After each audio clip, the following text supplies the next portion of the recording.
With the Toronto Maple Leafs having a new head coach behind the bench, we have found the perfect fit for Craig Berube's Leafs for next season. We're going to dive into how big of an impact he's going to have and much more coming up on this episode of Hat Trick HQ. But before we get into it, we got to say that 85% of you guys watching these videos aren't subscribed to the channel. So if you're big hockey fans, big Leafs fans, and you don't want to miss out on anything that's happening around the league, make sure down below and hit that subscribe button. But with that said, before we talk about the perfect fit, we got to talk about former Blues reuniting with Berube. And yes, there's been rampant speculation that, a lot of these St. Louis Blues players loved playing for Craig Berube.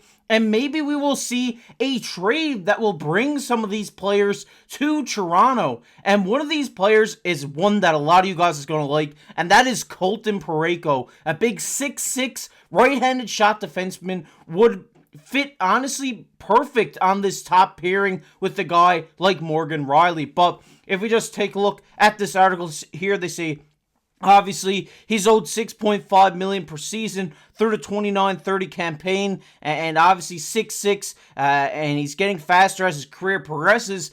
There's certainly a level of risk involved when bringing a guy like Parayko to the Leafs, because last season he just recorded 26 points in 82 games, so his production has been a little bit on the low side.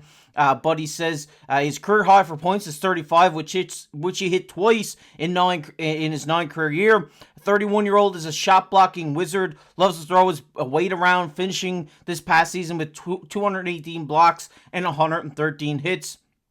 They also said it's worth noting that Parayko's production doesn't decrease in the playoffs. Parayko has managed to chip him with 32 points in 82 playoff games, and it's this level of experience playing in an intense postseason battle that should excite Brad Treliving if they go forward at bringing Colton Parayko to Toronto. They say also his power play time has dwindled over the past few seasons with Torrey Krug and Justin Falk in St. Louis, but they said he could be a nice complement to the Leafs' top unit. He owns an absolute cannon of a slap shot, which we all know and love from Parayko, and he said it's an effective tool for this Leafs power play if they do go forward with bringing him in.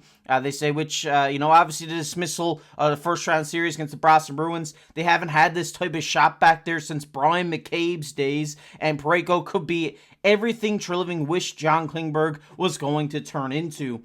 And if we take a look, it just says Berube knows Parayko better than anyone. Treliving will certainly be asking for a full breakdown of any Blues players should trade talks advance, Parayko included. And obviously, we talked about a lot about this last season where, the John Klingberg experiment, a lot of people were really excited for that because, like they said here, Toronto hasn't had this big shot defenseman in Toronto for a very long time. And what happened to John Klingberg, unfortunately, was that injury that took him out for the rest of the season. So maybe trying to bring in a little bit of a veteran experience here in Colton Parayko. A big guy, 6'6". He's not afraid to lay the body. He's not afraid to block the shots as well. But he's more of a two-way guy. He can get it done on the defensive end, but he can also get it done on the offensive end. Obviously, he's not a guy who's going to go out there and get you a point every single night, but he is going to be involved in that offense in some points throughout every single game. Obviously, we've seen Parayko have that cannon of a shot. That's been the staple of this guy's offensive talent for years, and I think this is what the Toronto Maple Leafs need. Obviously, the contract at 6.5 isn't bad, especially with the cap going up this season. It is a risk. You are taking a big risk here because you could bring this guy in. Obviously, he's a bit older, 30, 31 years old, I believe. So, you're taking that risk of signing him or having them there for the 29, 20, 30 season. But I think it's a risk that you're willing to take here because obviously we had Klingberg and we've seen what happened there. But if you bring Parayko, a guy who's established and has been doing this for, the last number of seasons and hasn't really been that injury riddled. He's, he played all 82 last year. So having this guy here just to kind of put him in at the power play, put him in on the penalty kill. He's a guy who can play anywhere if you need him to be, and I think this would be a perfect guy to complement a guy like Morgan Rielly, because obviously we did talk about that. Rielly being paired with a defensive defenseman will really free up him for his offensive side. But I think if you leave Rielly the two-way guy he is, and you pair him with another two-way guy like Parayko, these guys could really click on the top line here.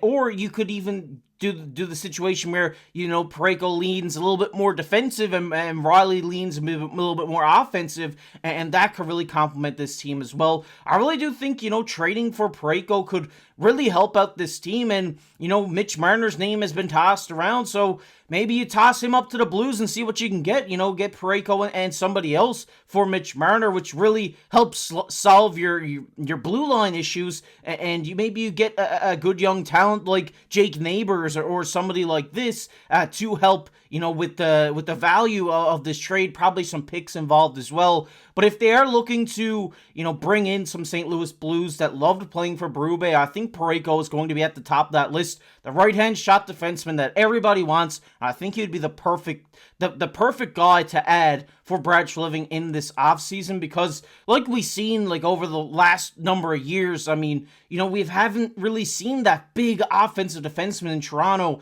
Even though Parayko isn't that big of an offensive guy, he is still going to bring offense to the table with his big shot, and I think that's what they really need. If they have a guy who's back there, even on the power play, maybe, just 5-on-5, just teeing him up from the blue line with guys parked in front of the net, it's going to lead to scoring chances and ultimately lead to goals. So it'll be interesting to see if they move forward with Parayko talks. I think that would be really fun to see him in Toronto, and I really look forward to it. But we're going to get into the main topic of the video here now, and that is the perfect fit for Craig Berube and the Toronto Maple Leafs. And of course, we're talking about Easton Cowan. They say here, Easton Cowan should be a key figure for this team. Cowan is a bulldog. He plays with an in-your-face style and is high-end offensive talent. He could be ideally suited for the Maple Leafs' third line as soon as next season. And obviously, we've talked about Easton Cowan a lot here on the channel, and just this season, he went from having 53 points last year to 96 points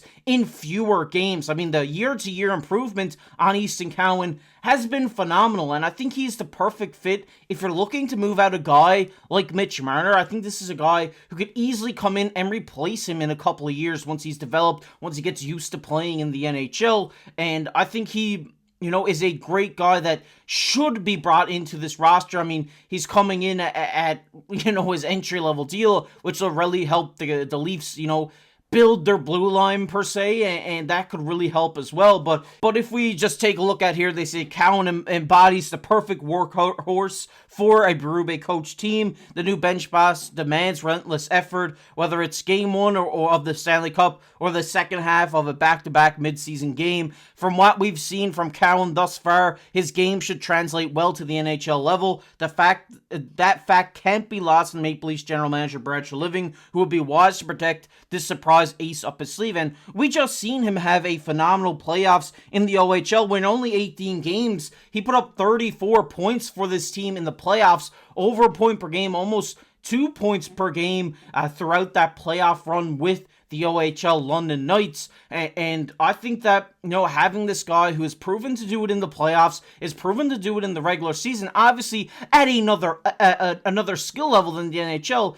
is still a great guard to bring in, because he has that mindset to not give up, to keep going, to keep pushing. And this is what we've seen from him when everybody was calling him a bust when they drafted him, to then come back, have 96 points the next season, 34 points in the playoffs. It just shows, how much resilience this guy has to not let this, the media knock him down, and just him go out there and play his game is huge. I think just having that mindset is going to be big, and I think he's going to mesh well with new coach Craig Berube, because that's the type of guys he is looking for his team. But if we just take a look here, they say obviously there's a chance fans might see Cowan's potential as early as next season, as we just talked about. He said if he pans out, he'll also join a list of Maple Leafs untouchables, which includes Matthews, Nylander, Matthew Nyes, Joseph Woll, and now Easton Cowan. They say It makes all sorts of sense as a cost-effective driver of play, and should get a chance to get a long look at NHL level next year. He must adapt to increased physicality at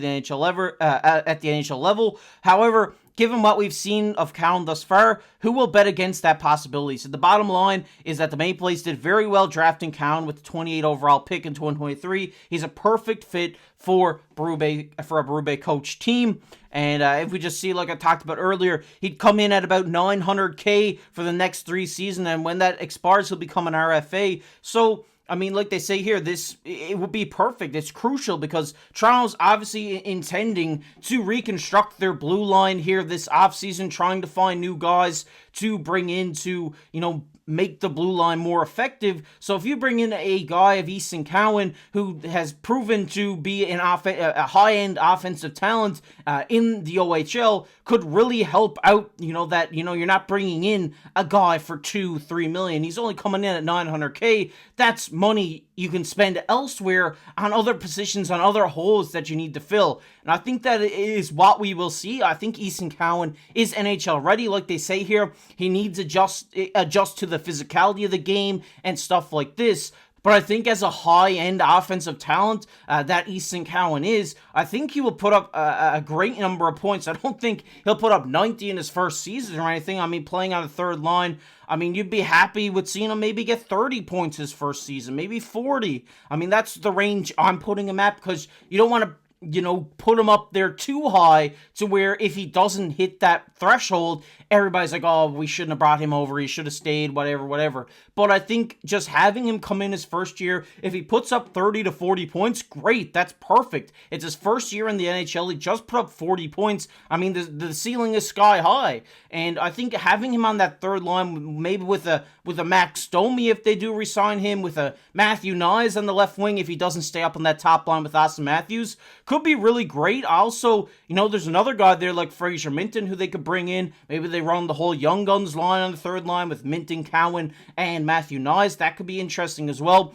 But I do suspect, I'd almost, I'd probably put it at a 75% right now that you will see Easton Cowan on opening day next year, just with how much he's improved over this year and the mindset he has, and having that new coach Craig Berube. I think that this mindset, the talent he has will just fit and mesh with Berube very well, and I think that we will definitely see him next season, and I do believe that he is the perfect fit for this Toronto Maple Leafs team, not just as an offensive talent, not just as the mindset, but the salary cap is what you really need to look at here. I mean, coming in at $900K and maybe getting a guy who's going to put up 30 to 40 points for you is going to be big, because, that's 30 points that you're getting for under $1 million when you can, go out and spend that, extra $2-3 million to fill those holes on the blue line, to fill those holes within your top 6, stuff like this. And I think that would be perfect for the Toronto Maple Leafs, and I hope that we do see Easton Cowan